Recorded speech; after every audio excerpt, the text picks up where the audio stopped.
edhe gjatë për një kohë shumë të gjatë, artificialisht, është munduar që skena politike kosovare të ndohet mes atyre që janë për rend dhe ligj dhe mes të tjerëve.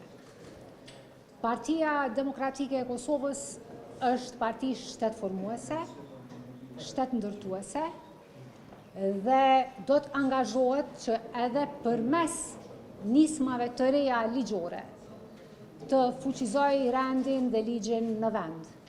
Mirë po, për ne është shumë e rëndësishme, përderisa synojmë që Kosova të bëhet antare e Bashkimit Evropian, antare e Këshillit të Evropës, pjesëtare denj e familjes euroatlantike, që ligjet që ne miratojmë të jenë në përputhje edhe me Kushtetutën e Republikës së Kosovës, por edhe me vendimet e Komisionit të Venecias. Ne do të japim kontributin tonë, si që kemi dhënë deri më tani, që edhe ky ligj të reflektoj drejtësi, por edhe të reflektoj dhe të jetë në përputhje me vlerat që posa i përmenda. Edhe njerë, Parlamenti i Republikës së Kosovës i ka 120 deputet. Partia Demokratike e Kosovës i ka vetëm 22 deputet.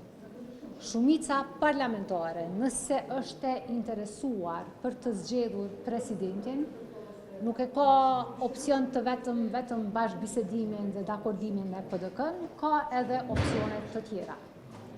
Zgjedhja e presidentit është një moment shumë i rëndësishëm për një demokraci parlamentare.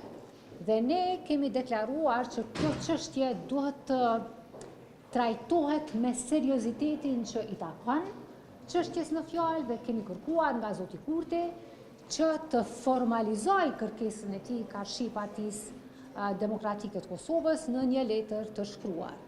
Deri në këtë moment, një letër e tillë nuk ka ardhur në adresë të Partisë Demokratike të Kosovës, ndoshta ka adresa tjera. Qëndrimin tonë do ta bëjmë të ditur në seancën plenare, nesër do ta kemi mbledhjen e grupit parlamentar.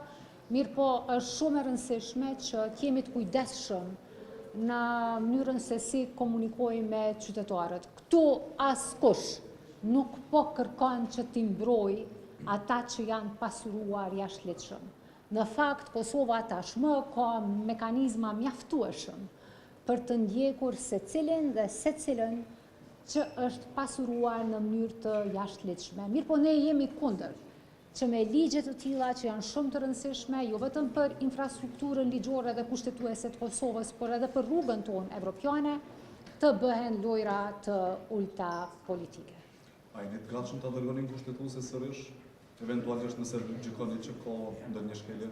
Siç e dini, ne kemi një ekip fantastik juristësh në kuadër të grupit parlamentar dhe jo vetëm, në Partinë Demokratike të Kosovës dhe sigurisht që detyra jonë si deputet nuk është çështje dëshire, është detyrim që të sigurohemi që çdo ligj që kalon në Kuvendin e Republikës së Kosovës është në përputhje me Kushtetutën e Republikës së Kosovës.